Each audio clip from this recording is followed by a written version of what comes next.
And Molly's we're here. live. It is September 1st, 2020, and that is a special day for me because September 1st, 2010, which is to say 10 years ago today, was the day that I posted the first post to Lawfare. Uh, and that means today is Lawfare's 10th birthday. Wow. Which Really? is kind of a cool thing. Yeah. Congratulations. And thank you. It's like having a 10-year-old. And 10's a great age. I am 10 is a great age, and it's a great age for Lawfare, and I am super pleased to have made it to Lawfare's 10th birthday. So, September 1st, 2020, Lawfare is 10 years old. In less good news, Trump is still president. 200,000 Americans are dead, or nearly 200,000 Americans. And you may have noticed that we are not allowed to have fun anymore. I was about to say, but so in lieu of fun, we have Molly Jong Fast, except that she just left. So, hello, Molly. Hi, I'm sorry. I'm very organized, and I have everything together, which is why I showed up. It's funny because I looked at your text to try to figure out where I was supposed to be, and I was like, oh, he said to come early, and not exactly the moment it started. So okay, it's Jewish Standard Time. That's right. Is that what you call it? I'm going to start using How are you? Well, I don't think you're allowed to because you're not Jewish. Jewish Standard Time is when you drift in at some reasonable approximation of on time. Then how come you're the on time one and I'm always the one that's late? But yes, I agree. I understand. Sorry. I am compulsively on time, as David Plotz once accused me. How are you, Molly? I'm good. I mean, I had to watch Trump's Kenosha roundtable. So I was slightly better before I had to sit through that, but I'm good. And what did you make of that? I didn't see any of it. I haven't read any of it. I'm kind of like Kate and Steve Bannon's arrest. If something impressive or happened, I have no idea. So what's the report on the Kenosha roundtable? I mean, he does the same shtick he always does. The one thing that was interesting, I thought, he just is getting more and more North Korea as time goes on. And so, like, he said that thing about how Antifa is on plane, and he had a friend who was on a plane with Antifa. You know about this? No. No, I literally don't know anything about what happened. As he was getting on the plane, he said he had a friend who was with a bunch of people on a plane, and they were clearly Antifa. And that because remember yesterday on Fox News, on Laura Ingraham, he said that Antifa takes shadowy jets, and that he would have more information about that later.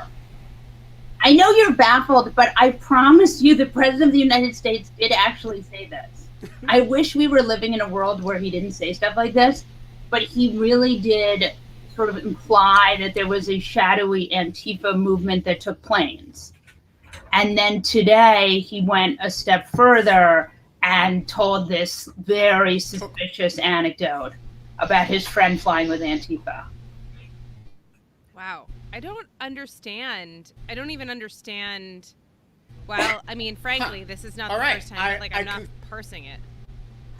It's like a conspiracy theory he's shopping about Antifa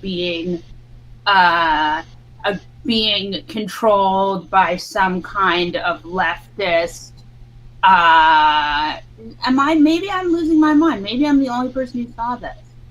But no, I don't think. I don't know. It was pretty grim. And then he went to Kenosha and he had pictures of himself taken in front of places that had been looted, which was really, we sort of found like one place to take a picture. And then he had this roundtable with the Republican senator and some Republican congressmen, and it was pretty wacky stuff. This is crazy. The chat is totally like agreeing with you. Yeah. Says that he started it last night with the Laura Ingraham interview. Yes. Okay, good. That really happened. I was getting worried. It was not really, because I wrote a whole piece about it today for the Beast. So if it didn't happen, I'm in a lot of trouble. Because okay, good. It did happen. Yeah. And all right. So we have so much ground we need to cover, Mom. Yes. I want to start with your new podcast. You've got a new podcast with former In Lieu of Fun guest Rick Wilson. That's right. For those viewers who don't know about it, tell us about your new podcast. And then I have a bone to pick with you about the new podcast. Yes. As I told you today on the phone. That's right. Oh, yes. I will give you my... it's an important issue I got to raise. Yeah, please do. Oh, there's my husband. You know I'm on streaming, so if you come in here, you'll be on it. Sorry. Now, working at home is a delightful adventure. If you take that, I will kill you. Here we go. It's just we love all being together. So the podcast comes out on Tuesdays and Fridays. It's from the Daily Beast.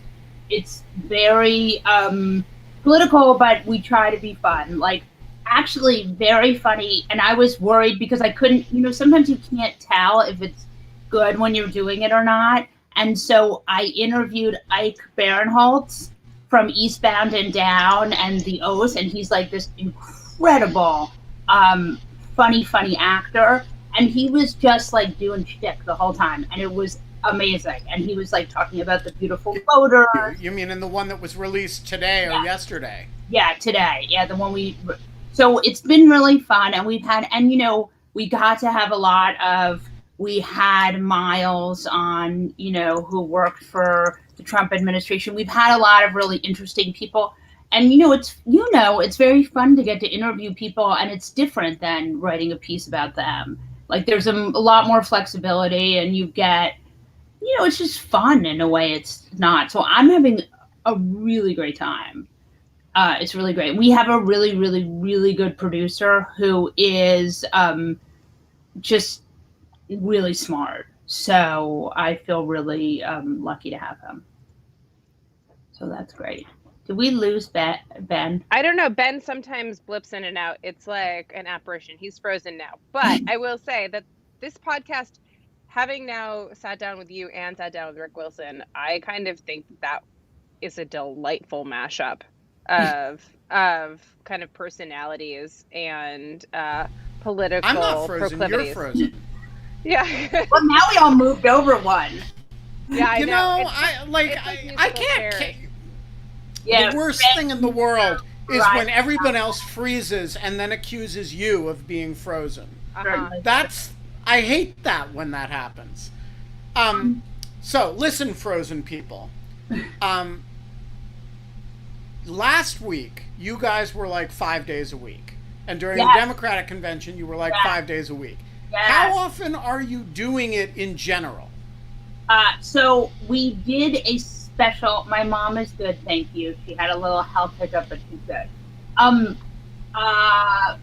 We did it special ones every night for the Democratic convention and for the Republican convention. It was really, really fun, even though we had to do it at 11:30 at night. And I am like not a person. After about 7 o'clock at night, I am like in a coma. So it's very hard for me. I'm just like, I get up, but I'm just not great after 7. And but we did it, and it was really fun, and we got people really liked it. So we'll probably do it for the debates. And what's cool about it, I have to say, is like there were 2 nights where I actually did the podcast and wrote a piece, and I never thought I could do that. So there was something really fun about like doing it and being able to show myself that I could do it. And so I really enjoyed it. I get a lot of satisfaction out of being able to just do something the way my editor wants me to do it, and in the time that they want you to do it in. So I'm a big fan. All right. So I want to pick a bone with you about the show, which is your intro in the show always says you're going to try to keep Rick's F-bombs to a minimum. Right. And then you are always the first person to say fuck on the show. And like the last couple weeks, you were like, you know, the theme of the show during the whole Republican convention was fuck that guy. Yeah. And you were like way more into it than Rick was. And then you got Tim Miller on, and you and Tim were kind of out fuck that guying each other. And so, like, I don't understand the intro to the show where you're like presenting yourself as this sort of civilized restraining force, and then within like 30 seconds you're like, Jesus fucking Christ. So my question is, like, are you kind of engaged in a weird sort of like linguistic virtue signaling that is totally not what you're actually delivering on the show? Well, we've had some problems with the intro because, first of all, I'm very, very dyslexic. So one of the ways that comes out, actually sort of the main way at this point, because I'm old and I've learned how to cope with it, is that I have terrible pronunciation problems because I don't know how to spell things. And I've learned to spell them by memory. And so... yeah, I don't spell well either. Right, and the original intro was me mispronouncing pundit, and everyone could not stand it. And I got so many emails from people that were like, please cut out, and I could understand how annoying it is. So we cut another intro, but yes, I think it's time to cut another intro because it's a little bit dishonest. I think it's time for you to stop promising that you're gonna like civilize Rick, because you're like, you are so into being down in the mud, and like it's clearly one of the like the virtues of the show, which is like you've like given yourself license. I'm gonna fucking curse like a sailor, and Rick is actually, you know, he's more into the sound effects, and. You know, and, you know, Antifa, you know, that sort of thing. And you're kind of like, but I just think there's like a false advertising thing going on here. I think it's a good point. And I'm not sure that left-wing pundit, we have to I think we may have to rejigger the, you know, we may have to rejigger our intro. We're constantly kind of, when people tell us what they like and don't like, we're very happy to sort of change things around, or what the bad Trump... I'm just ribbing you, actually. No, I don't mind it, but the bad Trump impressions, I have to say, I have sat through many a bad Trump impression, and everyone, it's like every time they come on the show, anyone who it is, they get into this bad Trump impression, and it all sounds like Alec Baldwin. More than Trump. All right. Yes.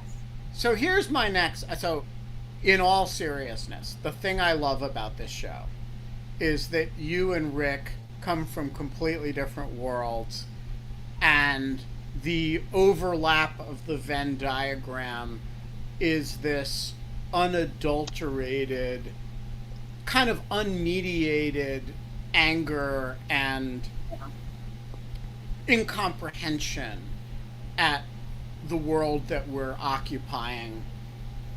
And, you know, he's a gun-toting Florida Republican operative, and you're a New York City, Fifth Avenue, Madison Avenue, city slicker kind of...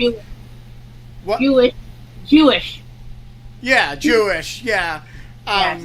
Very Jewish kind of person. Yeah. And you're kind of like, the overlap of the Venn diagram is almost the whole thing. And I think that's the kind of elegant, like, you haven't merged into the same person, but you've merged into a two-faced person talking to very different audiences in a way that you've been kind of playing with, you know, a bit on the Bulwark for a while now, but I think the show really kind of grabs a piece of by the throat. And so my question is this a temporary marriage of convenience between the sort of moderate left and the never Trump right? Right. Or, and I, Charlie Sykes and I have been talking about this a fair bit, or is this like a Scoop Jackson Democrats kind of realignment where the elite of the Republican Party, the intellectual elite, just says, fuck it, we can't do this anymore, and becomes the sort of conservative wing of the Democratic Party? What do you think, what's the long-term relationship, I don't mean romantically, obviously, between you and the Rick Wilsons of the world, but like right now, you can be on the same page about virtually everything. Yeah. And how does that, what's the suspension, what is, is that a like the phrase marriage of convenience or momentary alliance comes to mind? Is that a momentary alliance or is that a realignment? Well, that, is the million-dollar question, and we're not going to know that until Trump loses. If he loses, I think in 2020, we'll know it sooner than if he loses in 2024. But it's going to be, what does the Republican Party reset look like? Does the Republican Party continue to go down Trump world and go like very Trumpy to like Junior and Charlie Kirk and all those people? And if it does, there's no place in that Republican Party for Charlie Sykes or Rick Wilson. So they'll have to, find a sort of right-wing kind of Democratic Party, which might then mean something larger for the Democratic Party, like some kind of split. I could see a world in which that could happen, but I could also see a world like if Trump gets defeated and Republicans decide that they want to embrace Mitt Romney. I saw a poll that showed that Mitt Romney was was one of the people that Republicans thought of as a sort of, maybe the next step once they get rid of Trump. So if you have a Mitt Romney, then I think a Charlie Sykes and a Rick Wilson go back happily to that Republican Party. We're in extraordinary times right now. So this is, I do really truly believe, I actually believe this more now since Trump has started, with my friend, fucking with the mail and not having the in-person security briefings. I now believe that we are in a much closer to autocracy than we were even before they started screwing with the mail. Like, I think that we are in a very scary place in the American times. So I do think for now, those people are in the Democrat, in the Democratic Party or whatever that means. But I do think if Trump loses, we could see we could see those people go back. And that's fine. Normal Republicans are not the problem.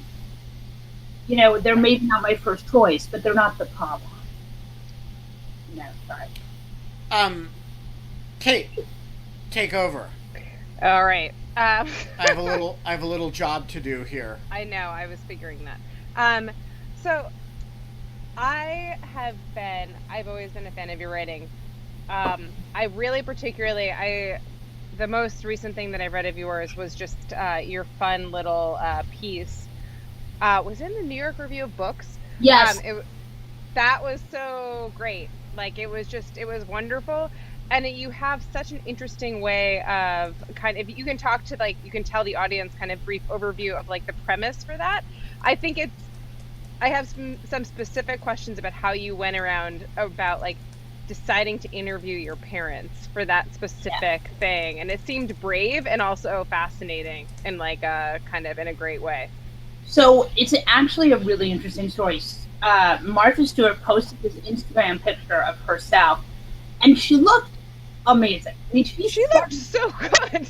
She's 78 years old, and it was her I'm gonna put it up on the thing. It's unbelievable. Yeah. She looked unbelievable, and it sort of spurred this minor news cycle of can a 78-year-old woman be sexy, right?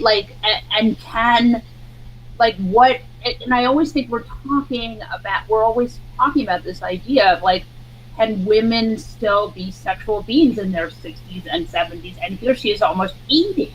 And so I was, as a feminist, very excited. But I immediately started thinking about this story that was family folklore about how my mother had ruined Martha Stewart's marriage. And I had always heard this for years. And, it's like, I felt it was relatable because everyone has stories in their family where they become legend, and nobody really even knows if they're true, if that makes sense. So yep. I asked my mom, and my mom, my mom has written about her life a lot. She's a writer, and she just told me the story in a way I'd never heard it.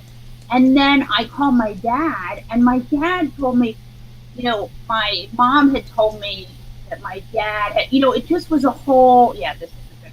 This is the picture of sorry. I mean, it's just absolutely phenomenal. Right. But anyways.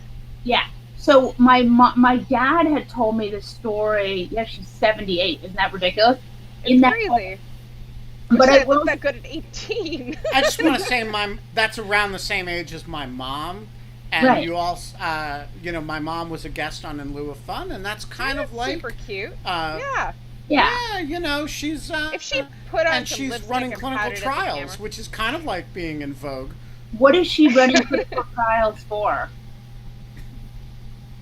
Ben, can you say? All kinds of things. Oh, cool. Yeah. So anyway, I don't want to say more than she said in the thing, but she's involved in a lot of different clinical trials, including in matters of current public interest. Cool. So anyway, I did feel that it was an interesting sort of news hook for the story, and I called them, and they both just started telling me this crazy stuff. And it wasn't, and you know what? It was interesting about it was so long ago that, as this might have been a sort of horrible subject for a family when it had just happened, it was sort of, everyone felt, it had been so many years ago, people had this sort of rosy feeling about it in its own strange way. So it was very strange. And it was an interesting meditation on this idea of, what is truth, and is truth true if you believe it, and is truth true if other people perpetuate it? And so I always think about that when it comes to memory. I loved that part of it. I loved the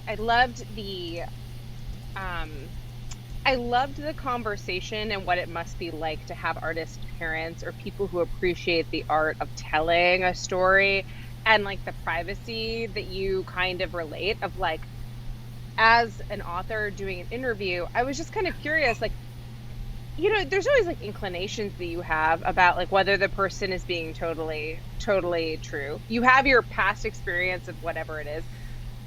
It's very interesting because I'm now writing two very different versions of a story, one that I wrote for a law review and one that I'm writing for the New Yorker.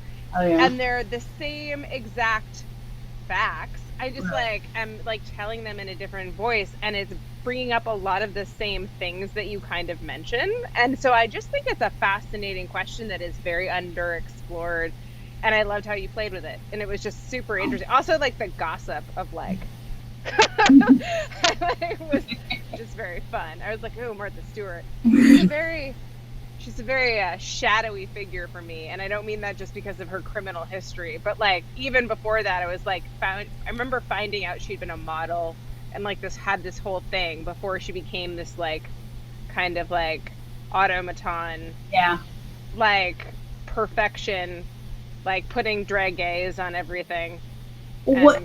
Yeah, I mean, one other really interesting thing that happened with that book, with that story of my mom and Martha Stewart, we have some more people here. Yay. One interesting thing that happened with that story was we're adding folks to ask questions. Oh, awesome. But one interesting thing that happened with that story was I didn't know that there was this interesting dynamic where my mom had that Martha had actually been jealous of my mom, and my mom had been jealous of Martha in college, and that was just fascinating. So yeah, it also strikes me as very true. Right. Women with each other growing up, so that was really interesting. Yeah, I loved that. Anyways, thank you for writing that piece. It was cool. It was awesome. Yeah, that was great. Catherine looks all like Catherine. You're like wearing a necklace, and like I don't do any of these things Catherine, anymore. you look like you dressed your room up for Room Raider. Yeah. Actually, it was for Molly Jong Fast. That's like, I mean, excellent. She was, yes, I agree. I've only ever been on Room Raider once, and they gave me a 2 out of 10 and asked, "Are you okay?" I got a 0. I got a 0. It said blue hostage video, 0 out of 10. I'm in the company of fucking Mitch McConnell, so like you can't out Room Raider hate me. I do think it takes a special... Room hater. Right, exactly. I do think it takes a special someone to be a liberal who they hate. You know what I mean? Like most people, they really don't like conservatives, but to be a liberal who they are like appalled by is, I think we should be very proud. I just want to say that I reject. It's another moment for the blooper reel. A website or a Twitter feed devoted to the fact that we live in the Front Gate catalog. I don't live in the Front Gate catalog. I don't live in the Crate and Barrel. I'm not going to pretend to. Give me what pen you want. Screw it. Catherine, the floor is yours with your bicycle in the ground. Yeah, I'm not dressed up today because I had pandemic blues, and I realized that walking around in the same clothes for 4 months should change. And I had to teach some classes, so I thought maybe my students will respect me if I put a necklace on. Like how far we have fallen. Yeah, this is why Ben just bought 5 new. I was more referring to the angle of the camera as over to the pictures rather than to the bicycle. But whatever, I'm just in a different too. spot. Thank you. I'm just in a different spot. So Molly Jong Fast, you hear this all the time because of your mom, but I want you to know that your mother, Fear of Flying, and her books were all over my house and in the 70s, and she taught me about sex. And I remember the moment reading some of the passages in Fear of Flying, and I was like, wow, this is sex. And I was like, I want to try it. She was amazing. It was a really big deal in my 70s childhood house to have her books around. And so thank you for her, even though you are another part of her, but she's, great. Right up there with Betty Friedan books and all the other, But this. I know those definitely didn't teach me about sex. Yeah. I love her. I love her. But I knew all those wacky feminist women. So yeah, how cool is that? All right, so my question is this. I'll try to be quick because we get accused of being stage hog. I get accused of being a stage hog. I think you are hilariously bright and smart, and obviously, and I follow your Twitter feed, and it makes me laugh. Like, what the fuck is this? Right. He's a fucking racist, man. Yeah. It's hilarious. It's like everything you want to say, and you just do it. So thank you. But my question is a more serious one. Yeah. Do you worry about this morphing of, and I was in journalism, have been for a long time, from objective facts to intense opinion, and I know that's what you do, and you have this great voice, but I wonder if it's like, the answer is the times are febrile and serious. I agree with you, really serious. Or do we need to get back to some just objective facts if possible? What do you think about that? And thank you for your work. No, thank you. And also, I think that's a really, really important question that I spend actually a lot of time thinking about. I think so my excuse for myself is that I'm an opinion columnist. And so with an opinion columnist, you know my opinion, right?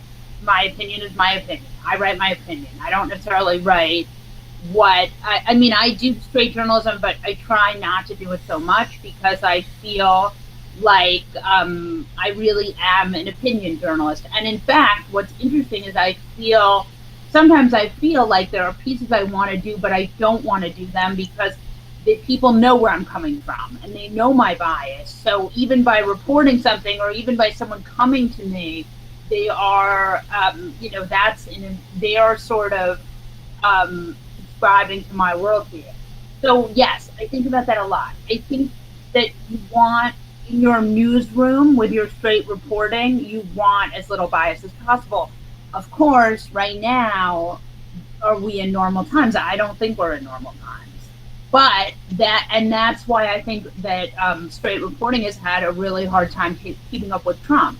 Is we've never had a free press in an autocracy like this, right? Like we've had autocracies and we have countries that have, dictators, but they don't have a free press the way we have a free press. So I do think we're in this fundamental collision between the free press and, I don't like to say fascism, but it's certainly performative fascism. And so I think it's very complicated. I don't think there's like an easy answer for this, and I don't know that I have it. But I do think it is a sort of fascinating thing, and we all have to be thinking about it all the time, even if we're not doing straight news. I think, I always think the most important thing with writing is sort of what you leave out, right? And the decisions of what you don't cover, and the space in the writing. And so that is why I do think about that a lot. And I do think with all this stuff, we always have to just keep asking ourselves, like, how is our bias affecting things and how are we affecting ourselves?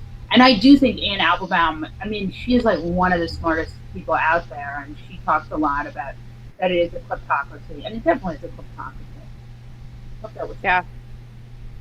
I love that. I think Anne that's was brilliant. my next door neighbor. Anne was my next door neighbor at the Washington Post editorial page for a number of years, and is one of the most impressive and diverse minds I know in journalism. And the work that she has done from the sort of raw history of the Gulag to analysis of day-to-day events is just a remarkable thing. Also, one more thing about Anne, which I think is important, is she is married to a member of the European Parliament, so she does understand what's happening in Europe in a way that's fascinating. That I think a lot of. Is that why she's in Europe or in Poland? Yeah, you didn't know that? No. Yeah, so Radek used to be the defense minister and foreign minister of Poland, and is now a member of the European Parliament. And amazing. But he was in the government until I don't know what to call them. They call themselves the Law and Justice Party. I guess we would call them the populist fascists came to power. So she knows a lot of stuff. Oh, that's amazing. Yes. That's fascinating. Yeah. Daniel, who has not yet devolved into his chair, the floor is yours. I guess I have two related questions. The first is the overarching question: what happens to the Republican Party if Trump loses? Right. And the second is, are we dealing with Trump's kids, whether he loses or not in the years to come, as kind of heads of the Trumpified Republican Party?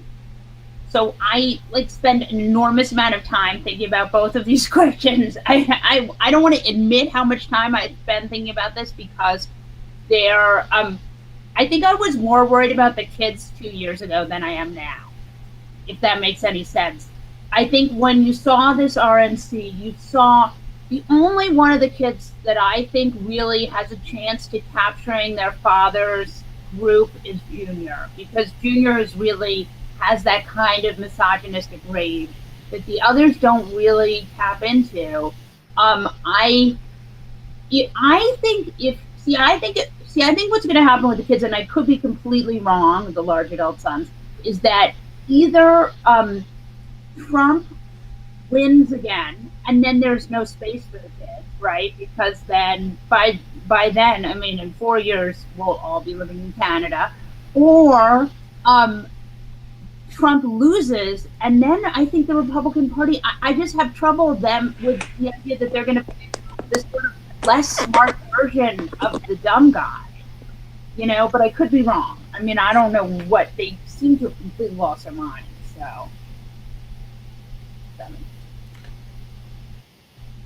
David Batts, who is not disappearing into his chair, nor is he disappearing into his background.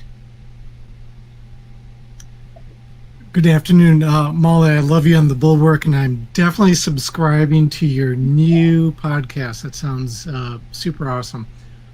Reporters are having a really difficult time covering 45. Do you have suggestions, including real-time fact-checking, which I think is hard, or other methods? And then, as a follow-up, how has the addition of reporters from OANN, who have not actually been vetted by the White House correspondents, how has that addition changed the dynamics? I mean, these are both like amazing. I mean, OANN. Like, I once wrote a piece where I watched OANN for an entire day, and I mean, what's happening there is some kind of weird thing. That must have been hard.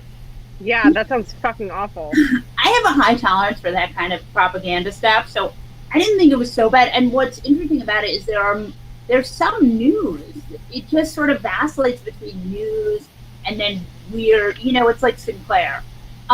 The thing that's going on right now, though, is that one OAN reporter, whose name is Chanel Royce, I think, or I think I'm getting her name wrong, but Chanel Roy. She sort of she asks the questions that Trump wants her to ask, and so he makes sure to call on her. There's some kind of coordination going on there, which is kind of amazing because the Republican Party is already so coordinated with Fox. Like, if you watch this weekend, there were so many Fox, RNC talking points, that I'm surprised that they need another network, but I guess they do. And I would say the other thing about the mainstream, the reporting, is I do not feel jealous of the people who have to report straight news. I mean, it's an impossible situation. I don't know. You guys think? What do you guys think? About like I just general. agree with you. It's impossible. I just totally agree with you. Yeah. I think it's completely impossible. I just don't understand. I don't know. I mean, like, the thing is, I would say, is just simply that to this point that there have always been propagandist like type of things. Like, there has been like the tele-evangelical kind of channels and like things like that, which are super similar. But like the fact that they're kind of like making this move away from like some type of like cultural identity based in, I don't know, I don't know that many people that were not coming for Christian content would go and watch evangelicals, that they would also get conservative content, right? Like, this is kind of like, this is marketing towards a like a wider base, but the same type of material. And I think in that sense, it's just kind of like, I do feel like, I was going to say I am super susceptible to propagandist type things. I started doubting myself instantly about all of the things. Yeah. And like, I just kind of like, if I had done that, maybe I would have like, I'd be out like, doing crazy stuff. I just kind of think that that's actually terrifying. I don't know. Big Blue Blogger, the floor is yours. Thank you, Ben. Molly, first of all, thank you for all your work, and thank you for making resistance fun, because it's tough these days. I have a question for you on the lighter side. Can you name your 3 favorite Never Trumpers? And I want to make 2 exclusions. One obviously is Rick, and the other is Tim Miller, because we've all got crushes on Tim Miller. I mean, if I had a shot, my wife would have to worry. So other than those 2, 3 favorite Never Trumpers. I have to tell you, I can't believe how great Tim Miller is. We had never had him on the podcast, and I was like, I said we should have him sub in anytime either of us. I mean, he's just so brilliant and funny. I have a real soft spot in my heart for Bill Kristol because his parents were friends with my grandparents, and there's like an old sort of Jewish New Yorkie, even though they were conservatives and my grandparents were communists.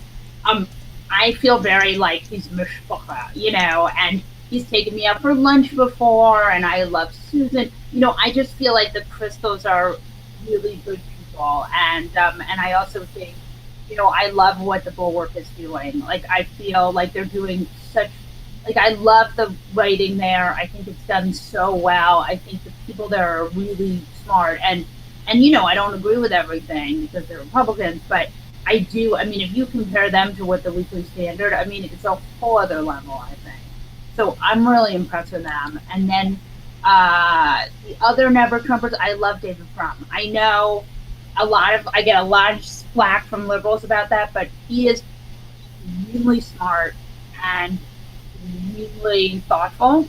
And even though we had him on the podcast and he and I just spent the entire time arguing about war, like he was like, and war is, and I was like, war is bad. We just went back and forth, and he was like, some of the wars, and I was like, no, they're never good. That said, like, I don't think we should have left the Kurds. You know, I think that America should have gone into Syria. So, I mean, so we agree on some things, but he just is very smart and very, very has a lot of humility, very humble, and so he is someone I really respect. And you know, and then I think isn't that all the Never Trumpers? Didn't I get them all? Wait, are there any other Never Trump? I feel like there aren't. I mean, I like Sarah, maybe, I don't know. Oh, Sarah Longwell is amazing. Oh my gosh, she's amazing. She is a force. I really, I appreciate her a lot. And you know, Republicans for the Rule of Law is doing God's work. So I'm a big fan of hers. I love Steve Schmidt, though I don't know him so well, but I like him a lot. I mean, I like Charlie Sykes. There are a lot of really, you know, to have to, I mean, I think, George Conway. All right, George Conway is actually my friend. So I will say George Conway. Yeah, so George. Yeah. I think it's important to say a word about George because, you know, a lot of people think he's faking it. A lot of people think he's. Why would he fake that? Kellyanne have some kind of grift going. Yeah. I don't know. People have all kinds of conspiracy theories about George. But, you know, George is to the Never Trump movement what the Never Trump movement is to the Republican Party. That is, the Never Trump movement is the people who said to their social circles, I can't go this far with you. And George is somebody who said that to his wife. Yeah. And that's frickin' hard. Yeah. And I think, you know, George is he's a very serious, thoughtful guy. He's a very funny guy. But this was about moral passion and moral outrage. And, you know, a lot of people don't understand that about him, that he just couldn't not do it. And, you know, as has been visible publicly, that had consequences. But I also think nobody has shamed the president the way George has, with a few exceptions who tend to be people that he's sexually assaulted. You know, and I just think George has a special place in this conversation. Yeah, no, I really like George, and George and I are really good friends, and he has really done a lot for the cause, so he's great. Yeah. All right, so George. All right, I'm gonna belatedly dismiss the Big Blue blogger, who I should have released from the camera a while ago, and this brings me to Keith Allen Osman, who is on for the first time. I'm unmuting him. The floor is yours, sir. Okay, great. Hi, Molly. Love your show with Rick, Mr. Florida Man. Really appreciate your insights. I was just curious, both from the political and I don't think we can hear you. I can hear him. I can hear him too. I can hear him. I can't. Keep going. Well, as long as you can hear him, then you can answer his question. I'll repeat your question. Okay.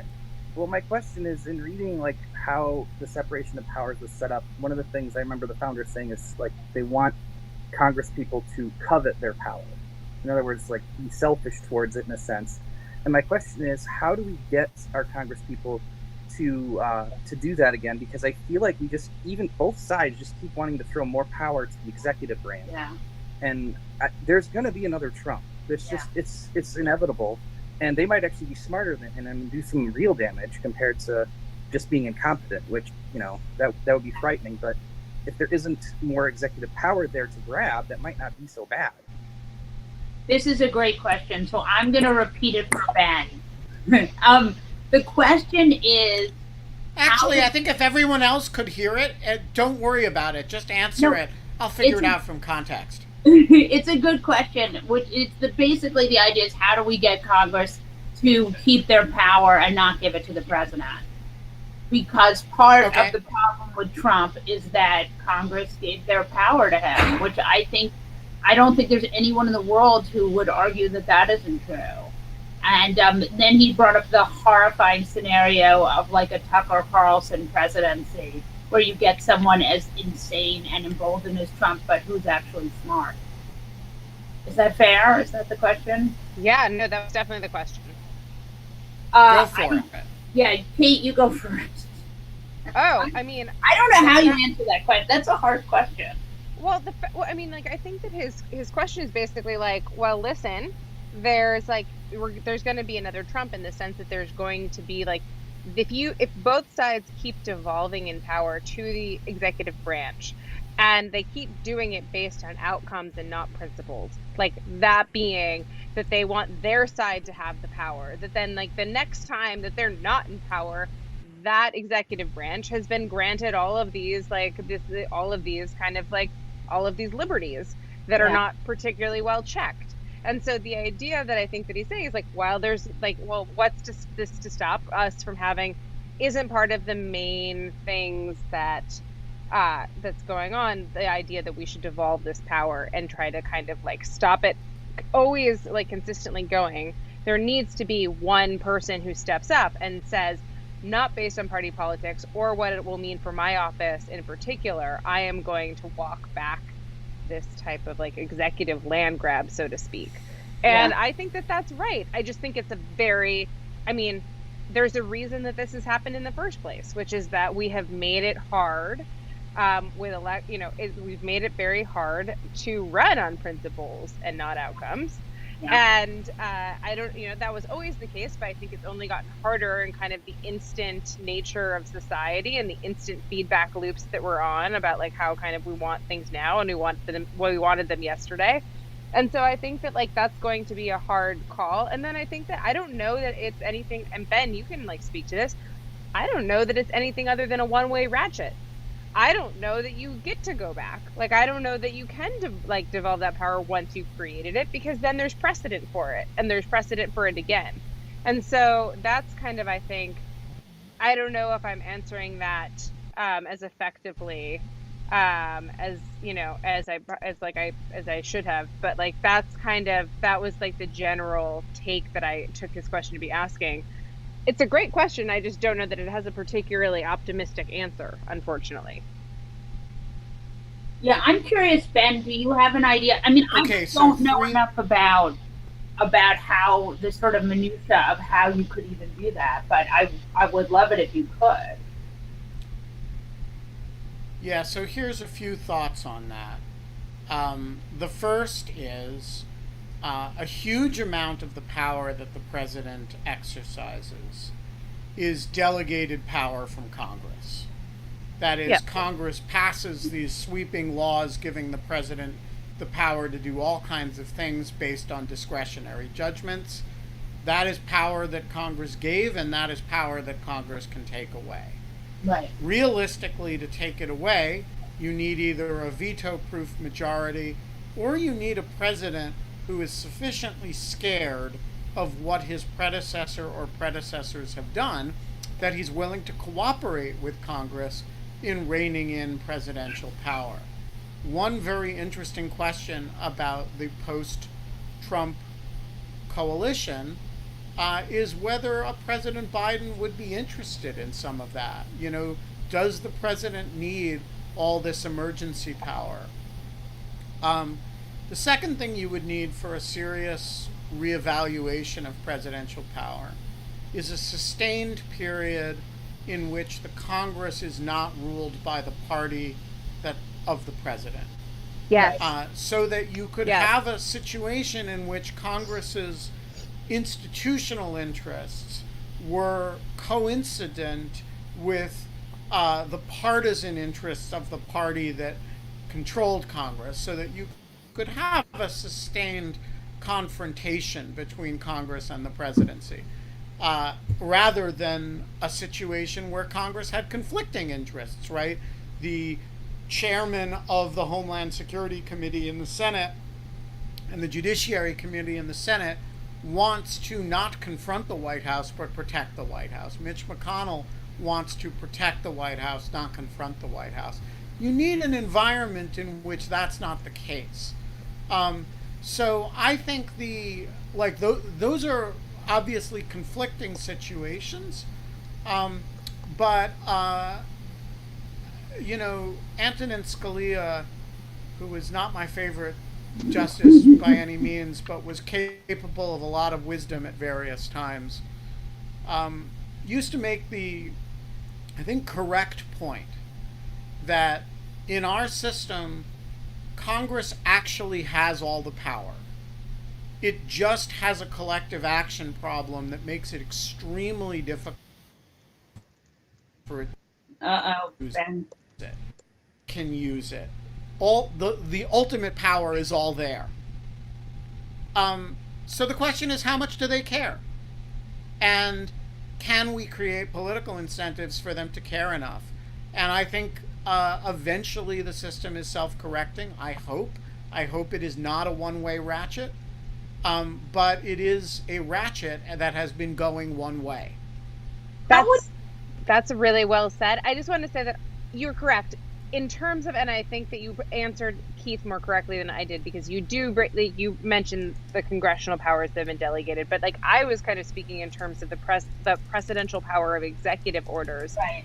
and like how they have been used in the last kind of like 2 decades of presidencies. And so anyways, that's all I was going to say, but I think that Ben's was probably more on point.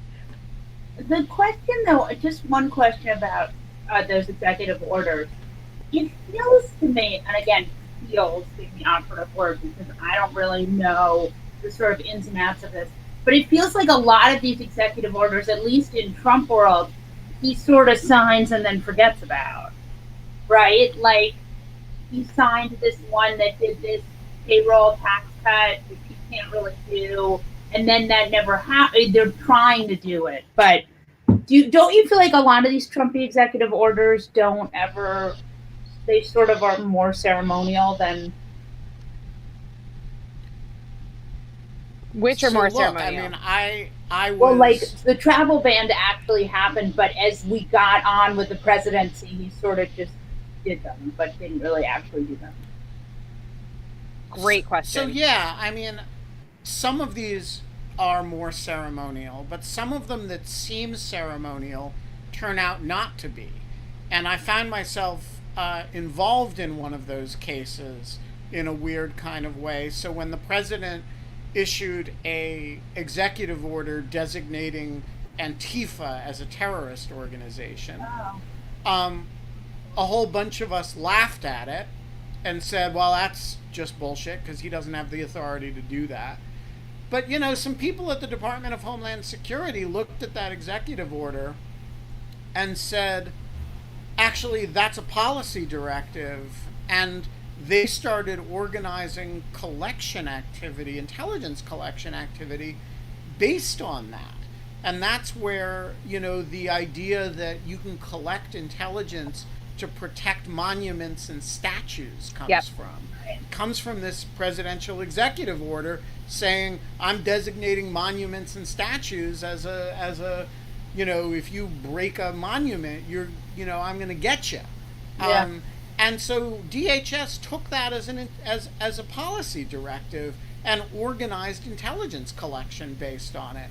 And so this thing that we thought was purely ceremonial actually turned out to have intelligence collection consequences. And so I'm a little bit more wary of saying than I was a few months ago of saying these things are all just kind of hocus pocus. But don't yeah, a think lot of that- them are hocus pocus. They are hocus pocus. They're like, well, I mean, they're things that hopefully can be reversed quickly in the next administration. Like, that's one thing.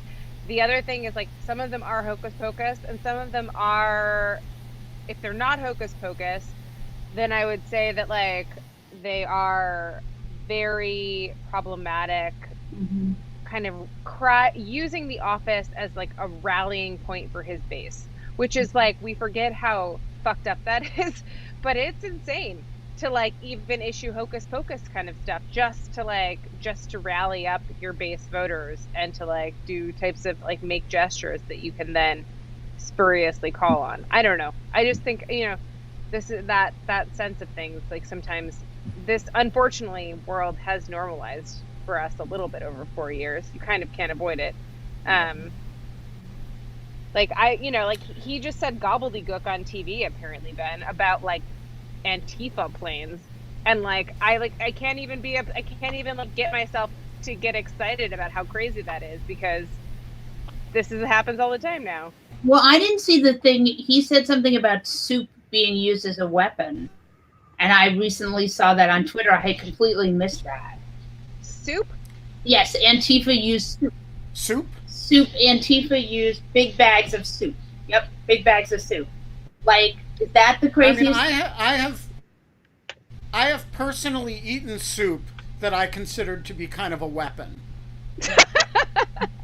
You taste the soup and you're like, that soup has been weaponized against me. On the other hand, here are soba noodles. And these are not a weapon. They are a gift from God. And so, I do think of soup as, soup is a kind of tool that the moral value of which can't be evaluated until someone picks it up and uses it, whether it's Antifa or the soba chef. Yeah. There you go. I didn't know that, Molly. See, like, I mean, like, as everyone in the chat knows, I, like, miss major news all the time. So that's, like, kind of not super surprising, because I, like, when I can, I'm not on my computer, and I try to, like, go and do other stuff. But, yeah, I don't know. Soup is a weapon. Seems like a real thing. Are you writing? How often is your column, Molly? Was it whenever you want it? I write once a week for the Daily Beast, and then I write, like, once a week for Vogue, sometimes once every other week for Vogue, and then I do other stuff, I mean, what's nice is to be able to do whatever you want, like that I can write for a lot of places. I love that. That's pretty great. So it's amazing, right? Like, the different, like, to switch between slightly different tones in writing, it keeps things a little bit interesting, to switch between different editors. People, like, if you can have that kind of, like... Great. It's so great. Fun, and I love to, the Beast is really newsy, but you get to be very voicey, and there's a short turnaround, which is totally interesting. And then other pieces, I've been writing for Town and Country a lot, and I write for The Atlantic sometimes, which I love. And, but I'm happy to get to write for anyone who will have me. And it's really fun, and I enjoy it a lot. I'm thrilled, Molly, thank you so much for joining us. It's been a pleasure. Yeah. Will you come back soon? Anytime you want. What am I doing? Nothing. I'm here. I would love it. Okay. I just really like hanging out with you, and it's very fun. Well, thank you. It was really fun. So. Yeah.